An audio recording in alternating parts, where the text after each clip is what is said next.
Who's your second one? I'll give my second one after Well, yours. Or so you want to go back to me? Do you want me to bring up a current Hawks player or go to in a different direction? Go to the current Hawks player because we might have a It's Dejounte. Dejounte's the very obvious because if you look at how he played in San Antonio, wasn't even like a better team, right?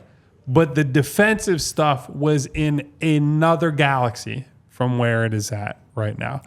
And I think if you're looking at the type of profile you want in a backcourt partner with Tyrese, you don't want someone who necessarily is going to dominate the ball, but you do need someone who's going to take some of the creative burden off of him.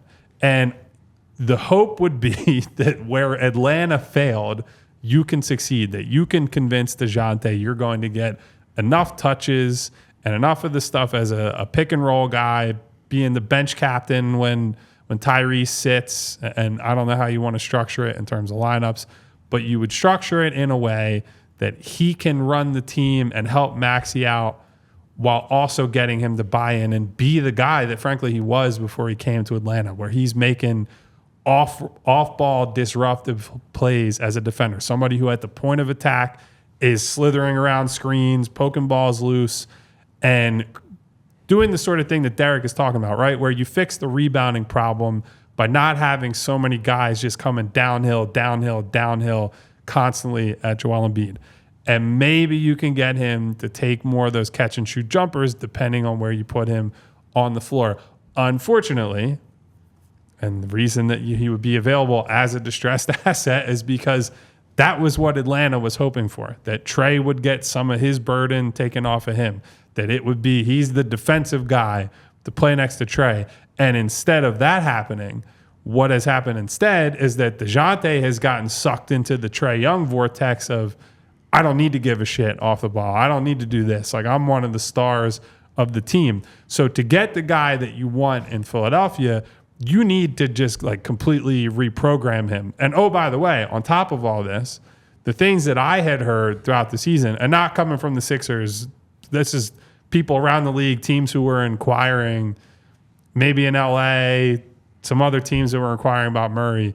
The word that was out there during the season was he wants to be the guy. Like, he wants to be the ball handler. And that is not happening here. But he is a clutch guy. There is the relationship there. You'd be able to suss it out ahead of time. Is this a Dejounte wants to be the number one problem, or Dejounte can't fucking stand playing with Trey Young thing? And so if you can get him back in that mindset of where he was as an ascending guy in San Antonio, I think he checks a ton of boxes. Yeah. It's going to be the exact same question a lot of people ask me when I go to my next podcast.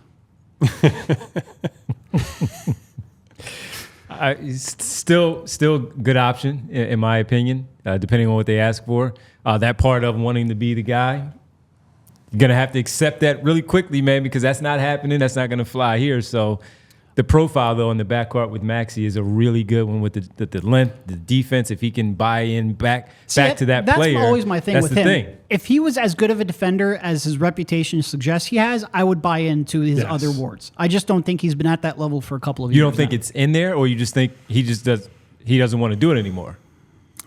Because when we saw it, you scouted him, you looked at him a lot. That's a very fair question. I don't know if he's lost half a step, but I think it's probably more disinterest or focusing on other things like creation.